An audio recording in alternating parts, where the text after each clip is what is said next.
लोकसभा के seat sharing को लेकर चर्चा चलते रही और आपको इस बात की जानकारी है कि 2 दिन पहले ही समाजवादी पार्टी के साथ भारतीय राष्ट्रीय कांग्रेस पार्टी का सीट शेयरिंग को लेकर समझौता हुआ।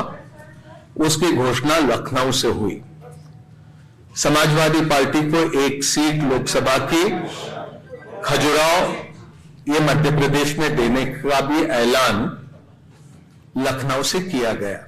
आम आदमी पार्टी और कांग्रेस का गठबंधन क्या देश की राजनीति में एक नया मोड़ ला सकता है? क्या इन दोनों पार्टियों के बीच की सीट शेयरिंग समझौता उनके लिए फायदेमंद साबित होगा? क्या इनके विरोध में खड़ी भाजपा को इस गठबंधन से खतरा है? और क्या इनके नेता अरविंद केजरीवाल और भगवंत मान की लोकप्रियता और प्रभाव उनके लिए वोट बैंक बन सकती है?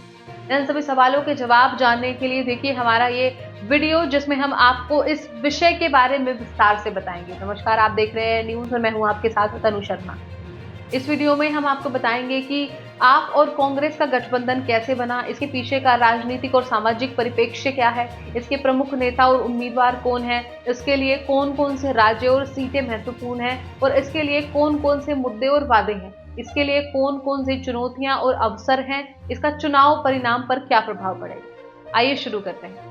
आप और कांग्रेस के गठबंधन की शुरुआत से आपका जन्म 2012 में हुआ, जब अन्ना हजारे के नेतृत्व वाले भारत के खिलाफ भ्रष्टाचार आंदोलन से अलग होकर कुछ लोगों ने एक नई राजनीतिक पार्टी बनाने का फैसला किया। इनमें से एक थे अरविंद केजरीवाल, जो एक पूर्व नौकरशाह और मैग्सेसे पुरस्कार विजेता हैं। उन्होंने आम आदमी पार्टी का गठन किया, जिसका उद्देश्य देश में भ्रष्टाचार, अन्याय, गरीबी, बेरोजगारी, महंगाई, अशिक्षा, अस्वास्थ्य, असुरक्षा और असंतोष को दूर करना था। उन्होंने अपनी पार्टी को जनता की पार्टी बताया, जो जनता की आवाज और जनता की भागीदारी से चलेगी। आपने अपना पहला चुनाव 2013 में दिल्ली विधानसभा के लिए लड़ा, जिसमें वे एक धमाकेदार प्रदर्शन करके 70 में से 28 सीटें जीती। उन्होंने कांग्रेस के साथ एक समर्थन समझौता करके दिल्ली में अपनी पहली सरकार बनाई और मुख्यमंत्री अरविंद केजरीवाल बने, लेकिन उनकी सरकार सिर्फ 39 दिनों में ही गिर गई, जब उन्होंने जन लोकपाल बिल को पारित करने के लिए अपना इस्तीफा दे दिया। उन्होंने फिर से चुनाव लड़ने का फैसला किया, जो 2015 में हुआ। इस बार आपने एक ऐतिहासिक जीत हासिल की, जब उन्होंने 70 में से 67 सीटें जीती। केजरीवाल दूसरी बार मुख्यमंत्री बने और अब तक उनकी सरकार दिल्ली में शासन कर रही है। आपने 2014 के लोकसभा चुनाव में भी अपना प्रभाव दिखाया, जब उन्होंने पंजाब में 4 सीटें जीती। उन्होंने 2017 में पंजाब विधानसभा चुनाव में भी अच्छा प्रदर्शन किया, जब उन्होंने 117 में से 20 सीटें जीती और विपक्ष की भूमिका निभाई। आपने अन्य राज्यों में भी अपनी पहचान बनाने की कोशिश की, लेकिन वहां उन्हें कामयाबी नहीं मिली। उन्होंने गुजरात, गोवा, हरियाणा, राजस्थान, मध्य प्रदेश, छत्तीसगढ़ और महाराष्ट्र में चुनाव लड़े, लेकिन उन्हें कहीं भी सीटें नहीं मिली। उन्होंने 2019 के लोकसभा चुनाव में भी अपना दावा जमाया, लेकिन उन्हें सिर्फ 1 सीट मिली, जो भगवंत मान ने संगरूर से जीती। आप और कांग्रेस के बीच का रिश्ता हमेशा से उतार चढ़ाव भरा रहा है। दोनों पार्टियां एक दूसरे के साथ सहयोग और विरोध की भूमिका में रही हैं। उनके बीच का आधार समान है, जो मध्यम वर्ग और गरीब और अल्पसंख्यकों को अपना कहता है।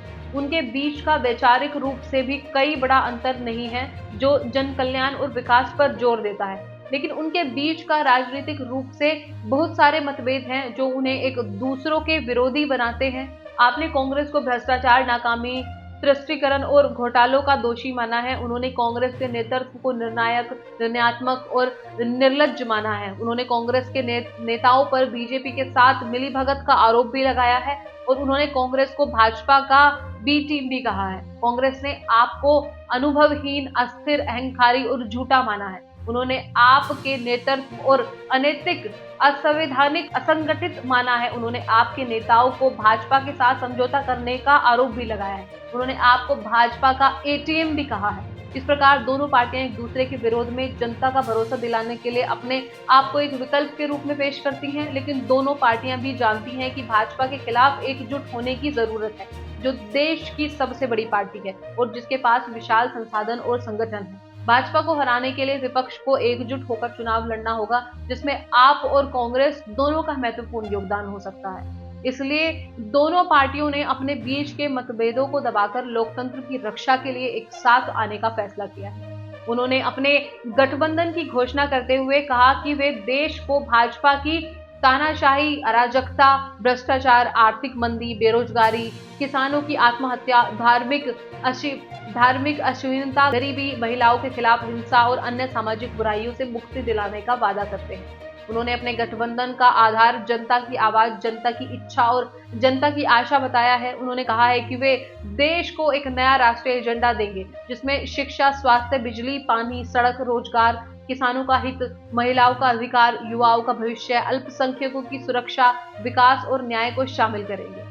उन्होंने जनता से अपील की है कि वे इस गठबंधन को अपना समर्थन दें और भाजपा को देश से बाहर करें। उन्होंने कहा है कि वे देश को एक नई उम्मीद, एक नई दिशा और एक नई शुरुआत देंगे। इस तरह आप और कांग्रेस के बीच का गठबंधन देश की राजनीति में एक नया मोड़ लाने का दावा करता है। यह गठबंधन भाजपा के लिए एक बड़ी चुनौती बन सकता है अगर वह जनता को अपने पक्ष में झुका पाए, लेकिन इस गठबंधन को अपने बीच के मतभेदों, विरोधियों के हमले और जनता की उम्मीदों को पूरा करने की चुनौतियों से भी जूझना होगा। इसलिए यह गठबंधन एक रोमांचक और निर्णायक राजनीतिक प्रयोग है, जिसका परिणाम चुनाव के बाद ही पता चलेगा। इसके साथ साथ इस रिपोर्ट में बस इतना ही। देश और दुनिया की तमाम खबरों के लिए आप बने रहिए एयर न्यूज के साथ। नमस्कार।